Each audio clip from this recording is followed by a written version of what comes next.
నమస్తే రమగారు. నమస్తే జయ. రమగారు, స్నేహితుల దినోత్సవ శుభాకాంక్షలు. అంటే నీకు చెప్పండి. కూడా చెప్పాలి. చెప్పండి. ఫ్రెండ్షిప్ డే శుభాకాంక్షలు ఓ జయ. Super, thank you. చెప్పండి రమగారు, మీ బెస్ట్ ఫ్రెండ్ ఎవరు, ఎక్కడుంటారు? బోల్డ్ మంది బెస్ట్ ఫ్రెండ్స్ ఉన్నారు జయ నాకు. ఎంత మంది ఉన్నా ది బెస్ట్ ఒక్కళ్ళు ఉంటారు కదా, అట్లా ఉన్నారా? లేకపోతే అందరూ ఓకే అంటారా? కాదు జయ, ది బెస్ట్ ఫ్రెండ్స్ కూడా ఉన్నారు నాకు. చాలా మంది ఫ్రెండ్స్. ది బెస్ట్ కూడా ఫ్రెండ్సేనా? ది బెస్ట్ ఇద్దరు ఉండకూడదా? ముగ్గురు ఉండొచ్చు. ఉండొచ్చు. ఎప్పటి ఫ్రెండ్స్ అండి? ఎప్పుడు ఫ్రెండ్షిప్ చేస్తాను జయ నేను చాలా మందితోటి. నేను అసలు విషయం చెప్పాలంటే నీవు ఇదేంటి అని ఆశ్చర్యపోయేలాగా చెప్తా. ఇంచుమించు మా అక్కయ్యలు అందరితోటి బెస్ట్ ఫ్రెండ్షిప్ ఉంది జయ నాకు. Super. అక్కయ్యలతో అటాచ్మెంట్ కాదు, ఫ్రెండ్షిప్. ఫ్రెండ్షిప్ ఉంది నాకు. ప్రతి అక్కయ్యతోటి సెపరేట్. ఓకే. మా అన్నయ్యతో ఒక సెపరేట్. మా అన్నయ్యతో నేను మాట్లాడినట్టుగా, నేను అన్నట్టుగా, నేను ప్రశ్నించినట్టుగా మా ఇంట్లో ఎవ్వరూ ప్రశ్నించరు. నేను చిట్ట చివరి దాన్ని అయినా కూడా అన్నయ్యతో కూడా నాకు సెపరేట్ ఫ్రెండ్షిప్ ఉంది. బాగుంది. మా కజిన్స్ లో నాకంటే చాలా పెద్దవాళ్ళు, 5 ఏళ్ళు పెద్దవాళ్ళు, మా చిన్నక్కయ్య వయసు వాళ్ళు, అంతకంటే పెద్దవాళ్ళతో కూడా ఎన్నేళ్ల తర్వాత కలిసినా మేము వెరీ క్లోజ్ గా కలిసే ఫ్రెండ్స్ ఉన్నారు నాకు. నా టైప్ అది. అంతే. బెస్ట్ ఫ్రెండ్స్ అంటే అసలు ఈ అక్కయ్యలు క్లోజ్ చిన్నప్పటి నుంచి మేము ఒకళ్ళనొకళ్ళు తెలిసి ఉండటం కాకుండా నాతోటే ఫ్రెండ్షిప్ చేసిన వాళ్ళు ఇద్దరే. ఎవరండి? ఒకటి శారద. శారద గారు అంటారు మీరు ఎప్పుడు ఇక్కడ? కెనడాలో ఉంటుంది తను. రమగారు? అవును. రెండోది శ్యామల. శ్యామల గారు ఇక్కడ ఉండేది. శారద శ్యామల. శారద నా స్కూల్ మేట్. 6th క్లాస్ నుంచి 10th దాకా కలిసి చదువుకున్నాం. 6th to 10th చాలా మంది ఫ్రెండ్స్ ఉన్నారు. వాళ్ళందరూ ఇప్పుడు చాలా మంది టచ్లో ఉన్నారు. అందులో అందరితోటి నేను బాగుంటా. కానీ శారదతోటి ఏంటంటే ఆ తర్వాత కూడా తను ఇంటర్మీడియట్లో చేరింది, నేను మా సాంస్క్రిట్ కాలేజీలో చేరా. కానీ మేము వారానికి 10 రోజులకి 15 రోజులకి కలుసుకునే వాళ్ళం. శారద నేను స్లీప్ ఓవర్ చేసిన ఒకే ఒక ఇల్లు శారద వాళ్ళ ఇల్లే. ఎప్పుడు వెళ్తే బందరు వెళ్తే అక్కడ ఉండిపోవటమే, ఉండటము. వాళ్ళ ఇంట్లో అక్కయ్యలు పెళ్ళైనా, అన్నయ్యలు పెళ్ళిళ్ళైనా, వాళ్ళ ఇంట్లో ఏదైనా ఉన్నా కూడా ఎప్పుడు నేను వాళ్ళతో పాటే ఉండేదాన్ని. ఇంచుమించు వాళ్ళ ఇంట్లో అందరితోటి ఫ్రెండ్షిప్ ఉంది నాకు. Sharada the best friend. మేమిద్దరం ఊరికే బందర్లో రోడ్డు మీద తిరుగుతూ, మా ఇద్దరిది ఓ సబ్జెక్ట్ కాదు పాడు కాదు. నేను సాంస్క్రిట్, తను BSc చదివింది. ఒట్టిగా ఏదైనా ఒకటి తినడానికి ఒక చిన్న వస్తువు పెట్టుకుని కబుర్లు చెప్పుకోవడానికి రోడ్ల మడబడి తిరుగుతూ ఉండేవాళ్ళం మేము. ఏవో పిచ్చి సందులు ఎక్కడో చోట మాట్లాడుకోవాలంటే ఎక్కడ కూర్చుంటాం. వాళ్ళ ఇంట్లో నుంచి బయటకు వస్తే పదవే కాసేపు నడుద్దామని అలా నడిచి మాకు తెలియని ఎన్నో బందర్లో సందులు మేము ఇన్వైట్ చేస్తాం అనమాట. తెలుసుకున్నాం. డిస్కవరీ. కొత్త రోడ్ల వైపుకు వెళ్ళిపోయేవాళ్ళం. హైదరాబాద్ లో కూడా అలాగే తిరిగేవాళ్ళం మేము. ఇప్పుడు ఏం చేస్తున్నారండి? తను పోస్టల్ డిపార్ట్మెంట్ లో చేరింది ఇక్కడ. తర్వాత అమెరికా వెళ్ళింది. అటు నుంచి కెనడా షిఫ్ట్ అయిపోయారు. ఈ ఇండియన్ జాబ్ వదిలిపెట్టేసింది. కెనడాలోనే వాళ్ళు సెటిల్ అయ్యారు. ఎవ్రీ ఇయర్ వస్తే దాని ఫస్ట్ విజిటర్ వాళ్ళ అక్కయ్యలు, అన్నయ్య కంటే ముందు నేనే వెళ్తాను. బాగుంది. బాగా ఎక్కువ ఫ్రెండ్షిప్. అంటే తను జడ్జి చేయదు శారద. శారద ప్రత్యేకమైన తరహా కలిగిన మనిషి. చాలా సింపుల్, చాలా మామూలుగా, చాలా డౌన్ టు ఎర్త్, మంచి ఆధ్యాత్మికమైన జ్ఞానం కలిగింది. కానీ స్పీచ్ ఇవ్వదు నాకు. మళ్ళీ స్పీచెస్ ఇవ్వదు. సడన్గా ఒక్క సెంటెన్స్ ఎంత ఫిలసాఫికల్గా, ఎంత స్పిరిచువల్ సెంటెన్సెస్ ఉంటాయో శారద దగ్గర. అవి నిలవ కాదు, అప్పటికప్పుడు వస్తాయి. బాగా వింటుంది. రకరకాల రామాయణాలు అవన్నీ చదువుతుంది. ఏదైనా నేర్చుకోవాలి అంటే నాకు రాని స్తోత్రాలు కూడా శారదకొచ్చు. చదివేసుకుంటుంది చకచక. అందరితోటి బాగుంటుంది. ఎవరితోటైనా ఫ్రెండ్షిప్ చేస్తుంది. నవ్వుతూ మాట్లాడేస్తుంది. నేను కొత్త వాళ్ళతో కొంచెం ఇన్హిబిషన్స్ ఉంటాయి, నేను మొహమాట పడతా. ఏముండదు, అని అందరితో నవ్వుతూ మాట్లాడుతుంది. క్యాజువల్గా, సింపుల్గా ఉంటుంది.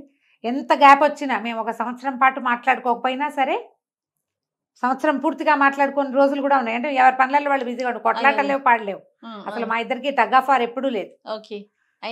అయినా కూడా మాకేం కొత్త ఉండదు, కొత్త లేదు అసలు. ఆ రకమైన తరహాయే లేదనమాట. అనుకుంటా ఏదో జన్మలో ఇది నాకు మేమిద్దరం కలిసే ఉన్నాం, అందుకనే మేము వాళ్ళ సోల్మేట్స్ లాగా ఉండగలుగుతాం. శారద తర్వాత అలాగా నన్నేం జడ్జి చేయకుండా నేను ఎలా ఉన్నానో నన్ను అలాగే తీసుకున్నది శ్యామలే. యాక్చువల్గా వాళ్ళు నా దగ్గర సంస్కృతం చదువుకోవడానికి వచ్చారు. శ్యామల గారు వచ్చారు. అట్లాగే వాళ్ళ అమ్మాయిని తీసుకొచ్చేవారు. అమ్మాయి ఆవిడ ఇద్దరు సంస్కృతం నేర్చుకున్నారు. సౌందర్యలహరి మొట్టమొదట పాఠం చదువుకుంది ఆవిడే నా దగ్గర. నాకు రాదు సౌందర్యలహరి. ఆవిడ అడిగారు, సౌందర్యలహరి వచ్చా మీకు చెప్తారని. నాకేమొచ్చు, నాకు రాదు. పుస్తకం తెచ్చుకుని చదవటం మొదలుపెట్టాక నేను అందులోకి వెళ్ళాను. నన్ను అందులో ప్రవేశపెట్టిందే శ్యామల. తర్వాత నేను 3 బ్యాచ్లకు చెప్పాను. ఎంతమందికి చెప్పాను, సౌందర్యలహరి 3 ప్రత్యేకమైన బ్యాచెస్గా చెప్పాను. ఇప్పటికి కూడా ఒక బ్యాచ్ నడుస్తుంది, 3వ బ్యాచ్ నడుస్తుంది. ఎక్కువ టైం తీసుకుంటా నేను, వారానికి 1 క్లాస్ 2 క్లాసులే తీసుకుంటాను, ఎక్కువ తీసుకోను కదా. కానీ నాకు సౌందర్యలహరిని పరిచయం చేసింది దానికోసం ప్రత్యేకంగా ఒక వ్యాఖ్యానం బుక్ కూడా పట్టుకొచ్చారు. వాళ్ళ బుక్లో నేను చదివి నేను అర్థం చేసుకుని తనకు అర్థం చెప్పేదాన్ని. ఓకే, ఇద్దరు నేర్చుకున్నారు, అమ్మాయి తను కూడా. ఇప్పటికీ వీళ్ళిద్దరితోటి మామూలుగా నేను ఆ తర్వాత కూడా ఈ చెప్పేటప్పుడు క్లాసులు చెప్పేటప్పుడు కొన్ని ముకుందమాల, తర్వాత ఏమో ఖడ్గమాల అవన్నీ చెప్పాను నేను వాళ్ళకి. అది చెప్తున్నప్పుడు ఆవిడ ఒక్కొక్క శ్లోకం విన్నప్పుడు అంటుంటారు, మీ గొంతులో ఎంత పవర్ ఉందో రమ్మగారు, రమ్మగారు అంటారు, నువ్వు రమ్మగారు అంటావు, ఆవిడ రమ్మగారు అంటారు. ఎంత పవర్ ఉందో మీరు చదువుతూ ఉంటే గూస్ బంప్స్ వస్తున్నాయి, అర్థం కాకపోయినా ఎప్పుడో ఒకప్పుడు మీకు భలే పేరు వస్తుందండి. చాలా దగ్గరలో ఉంది. ఆవిడ కొంచెం జ్యోతిష్యం తెలుసు, జ్యోతిష్యం తెలుసు తనకి. రాగల 10 ఏళ్లలో మీరు ఎంత ఫేమస్ అవుతారంటే, అవాళ్ళు మా వారు నేను ఇద్దరం చచ్చేలా నవ్వాం. ఈవిడైనా అని నవ్వారు డాక్టర్ గారు. ఎక్కడి నుంచి అవుతాం ఫేమస్ అని. అప్పుడు ఆ యూట్యూబ్లో పెట్టండి శ్లోకాలు చదివి అని ఆవిడే సజెస్ట్ చేశారు. యాక్చువల్లీ రాగల 10 ఏళ్లలో అసలు మీకు తిరుగులేదు, మీ పేరు తెలియని వాళ్ళు ఉండరు, మీరు అంత ఫేమస్ అవుతారంటే. ఎంత నవ్వేమో. మనం ఈ వీడియోలో శ్యామల గారి ఫోన్ నెంబర్ అడ్రస్ ఇచ్చేద్దామా? ఏమి ఇప్పుడు ఎవరికి చూడటం లేదు, కానీ నా ఒకదానితో జ్యోతిష్ గురించి మాట్లాడతారు, చెప్పారు. కానీ మేము దాన్ని అంత సీరియస్గా తీసుకోలేదు. తర్వాత వాళ్ళు మా ఇంటికి వస్తూ ఉండగానే నేను అనుకోకుండా మన సుమన్ టీవీకి వచ్చాను విజయలక్ష్మితో కలిసి. ఇప్పుడు ఫ్రెండ్షిప్ల గురించి చెప్పాలంటే విజయలక్ష్మితో కూడా నాకు చాలా మంచి ఫ్రెండ్షిప్పే ఉంది. ఇప్పటికీ స్టిల్ నేను అమ్మాయిని ఫ్రెండ్గానే కౌంట్ చేసుకుంటా. తనకు ఎలా ఉన్నా కూడా నేను మాత్రం నన్ను నా లైఫ్లో ఒక కొత్త తలుపు తెరిచిన ప్రధానమైన కారణం విజయలక్ష్మి. తనే తీసుకొచ్చింది ఇక్కడికి. ఆ తర్వాత ఇంక నేను మేము ఇది స్టార్ట్ చేసాక ఇప్పటిదాకా వెనక్కి తిరిగి చూసుకోలేదు. అంతే కదా. శ్యామల కొంచెం అప్పుడప్పుడు ఏంటంటే ఆవిడ ఒక రకమైన తమాషా రకమైన ఆలోచనలు. ఇప్పుడు నాకు అన్నిట్లలో పాజిటివిటీ కనపడుతుంది, ఆవిడకి నెగిటివిటీ ముందు కనిపిస్తుంది. నెగిటివ్గా రియాక్ట్ అవుతారు. అయినా కూడా మా ఫ్రెండ్షిప్ చెడలేదు. నాకు ఆవిడ అలా ఉండటమే ఇష్టం. మేమిద్దరం ఒకళ్ళనొకళ్ళం ఎలా ఉన్నవాళ్ళం అలా యాక్సెప్ట్ చేసేసుకున్నాము. దాదాపుగా 8-9 ఇయర్స్గా ఇంత క్లోజ్ రిలేషన్ నాకు ఎవ్వరితోటి ఏర్పడలా. శ్యామల గారి వీళ్ళిద్దరే బెస్ట్ ఫ్రెండ్స్. శారద బాగా చిన్నతనం నుంచి ఒకళ్ళకొకళ్ళని తెలుసు. ఇది బాగా వయసు వచ్చాక పెద్దవాళ్ళం అయ్యాక కొంచెం చిన్నవారు నాకంటే ఒక 2-3 ఇయర్స్. శ్యామల చిన్న 3 ఇయర్స్ అయినా చిన్న. ఎప్పుడు పెద్దగా ఆలోచించాలి ఎంత చిన్న అని. 2-3 ఏళ్ళు చిన్న ఉంటారు. వీళ్ళిద్దరితోటి కుదిరింది ఫ్రెండ్షిప్స్. జనరల్గా ఎలా చేయాలి రామ్ గారు? అదే సీజనల్ ఫ్రెండ్షిప్, రీజన్తో ఫ్రెండ్షిప్లు ఉంటాయి ఎప్పుడు కూడా. ఫ్రెండ్షిప్లు చూడు, కొంతకాలం ఒకళ్ళు మనతో భలే స్నేహంగా ఉంటుంటారు, ఆ టైం అయిపోయాక వాళ్ళు వెళ్ళిపోతారు జయ మన జీవితం. అవును రమ్మ గారు. ఎక్కడైనా కనబడితే హాయ్ అంటావు. కొంతకాలం క్రితం మన ఇద్దరం ఒకే ప్రాణంగా ఉన్నామని జ్ఞాపకం కూడా రాదు, అప్పుడు అని చెప్పుకుంటాం ఎవరి గురించి. కొంతమంది ఏవో కారణాలతోటి ఫ్రెండ్షిప్ అవుతాయి. ఇవేవీ లేకుండా ఉండి చిన్నతనం నుంచి మనతో పాటే ఉండేవాళ్ళు, మనం ఎక్కడుంటే అక్కడ ఉండేవాళ్ళు, మనం ఏదంటే దాన్ని అర్థం చేసుకునేవాళ్ళు తక్కువ ఉంటారు. అలాంటి వాళ్ళని ఉంచుకోవాలి. స్నేహం ఎలా చేయాలంటే బట్టల్లాగా సెలెక్ట్ చేసుకుని చేస్తామా కాదు, ప్రేమలాగానే స్నేహం చేయ. ఒకళ్ళ మీద అవ్యాజమైన అనురాగం, ఆపేక్ష, ఇష్టము కలుగుతాయి. లవ్ ఎట్ ఫస్ట్ సైట్ లాగా. ఫ్రెండ్షిప్ కూడా సాధారణంగా ఫస్ట్ సైట్లో అవుతుంది. క్రమంగా ఒకే చోట పనిచేస్తూ అలవాటయ్యి ఒకళ్ళనొకళ్ళు తెలుసుకుని నిదానంగా తెలుసుకునేదేమో భార్యాభర్తల బంధం లాంటిది. అవి ఉన్నాయి స్నేహాలు.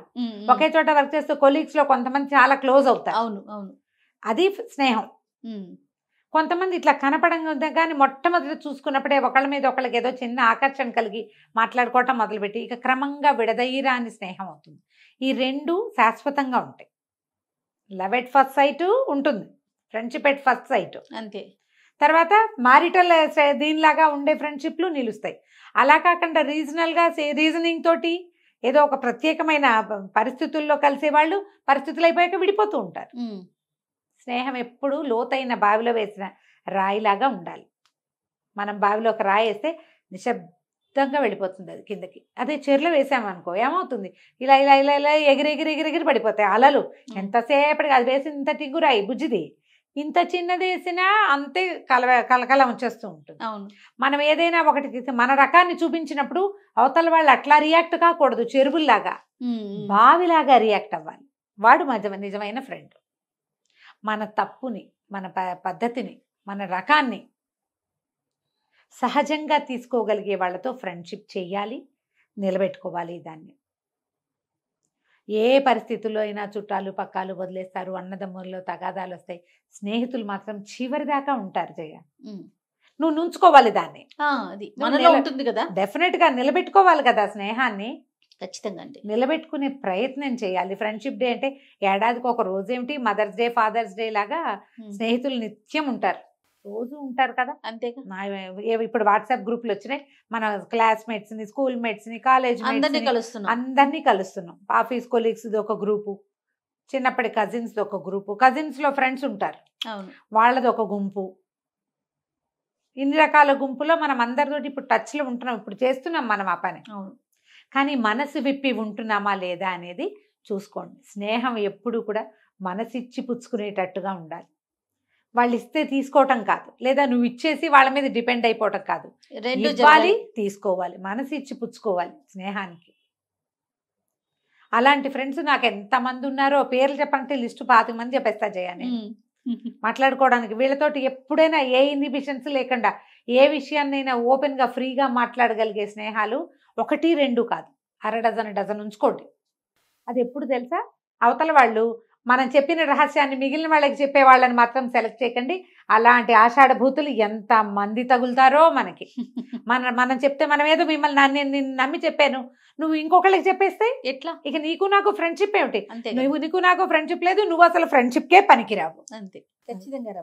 నాకు నా ఏజ్ కంటే పెద్ద ఫ్రెండ్స్ ఉన్నారు జయ, పెద్దవాళ్ళు. వాళ్ళతో కూడా నేను చాలా క్లోజ్ గా ఉండేవాళ్ళు. మా అక్కయ్యలు ఇంతమంది ఉండి గుంపు అయినా కూడా ఫ్రెండ్షిప్ చేసేవాళ్ళు ఉన్నారు నాకు. నేను చేస్తాను అట్లా ఎవరితోటైనా. ఇప్పుడు నా రహస్యాన్ని వాళ్ళు బయట పెడతారేమో అని అంటే, రహస్యాలు గీసాలు మనకేం ఉండవు. నేను అందరితోటి ఒకేలా మాట్లాడతా, నేను అందరితో ఒకేలా మాట్లాడతా. చాలా ప్రత్యేకమైన విషయాలు అయితే నేను ఎవరికి చెప్పను అసలు. ఈ మొత్తం గుంపులో కూడా ఎవరికి చెప్పరు, మీ వరకే. అంతే, తక్కువ ఉంటాయి అవి. అదే నేను చెప్పదలుచుకోమని ఎవరికి చెప్పే పని లేదు, ఊరుకోవటమే. ఇంకా ఆ రహస్యం అక్కడే ఉండిపోతుంది లోపల. మనసు ఇచ్చి పుచ్చుకోవటం నేర్చుకోవాలి. ఫ్రెండ్షిప్ డేని ఈ రోజున పాత ఫ్రెండ్స్ని హలో అంటాము, పాత కలీగ్స్ని హలో అంటాము, చిన్నప్పటి స్నేహితుల్ని హలో అంటాము. ఈ ఫ్రెండ్షిప్ బ్యాండ్లు కట్టుకుంటారు పిల్లలు, దాంతో సరిపెట్టేయకండి. మనకి ఇప్పుడు ప్రస్తుతం ఉన్న సమాజం, ఫ్యామిలీ సమాజం చాలా తక్కువ ఉంది, కుటుంబ సమాజం తక్కువ ఉంది. స్నేహితులే మన సమాజంగా ఉన్నారు. నిజుడు ప్రేమల్లో, పెళ్లిళ్లలో మగపిల్లలు, ఆడపిల్లలు ఫ్రెండ్స్కే ముందు తమ రహస్యాలు చెప్తారు. వాళ్లే మనకి వీళ్ళని మంచి సలహాలు చెప్పేవాళ్ళు ఫ్రెండ్సే, గోతుల్లో దింపేవాళ్ళు ఫ్రెండ్స్. ఏం పర్వాలేదు మేము ఉంటామంటారు. ఉండగలిగిన వాళ్ళు ఉంటారు, ఉండలేనప్పుడు కష్టమే కదా. మనం ఏ సినిమా చూసినా ఫ్రెండ్సే చివరి దాకా. అమ్మాయి అబ్బాయి లేచకపోవడానికి ఆ ఫ్రెండ్ తయారయ్యేది వెనకాల ఉండేవాళ్ళు ఫ్రెండ్సే కదా, సహాయపడేది. ఇప్పుడు దాన్నే ఫ్రెండ్షిప్ అని అనుకోవద్దు.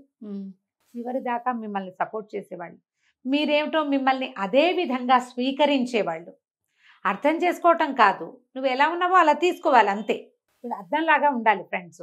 అద్దం ఏం చూపిస్తుంది? మనం వెళ్ళి ఉంచుంటే ఐశ్వర్యరాయ్ కనపడుతుంది కాదు కదా, మనమే కనిపిస్తాం. అట్లా మనమే కనపడాలి అవతల. మనని మనగానే అవతల వాళ్ళు తీసుకుంటే అలాంటి వాళ్ళతో స్నేహం చేయండి. కలకాలము స్నేహబంధాన్ని నిలబెట్టుకోండి. దానివల్ల మనకి అల్జైమర్స్, డిమెన్షియా లాంటి సమస్యలు తక్కువ ఉంటాయి.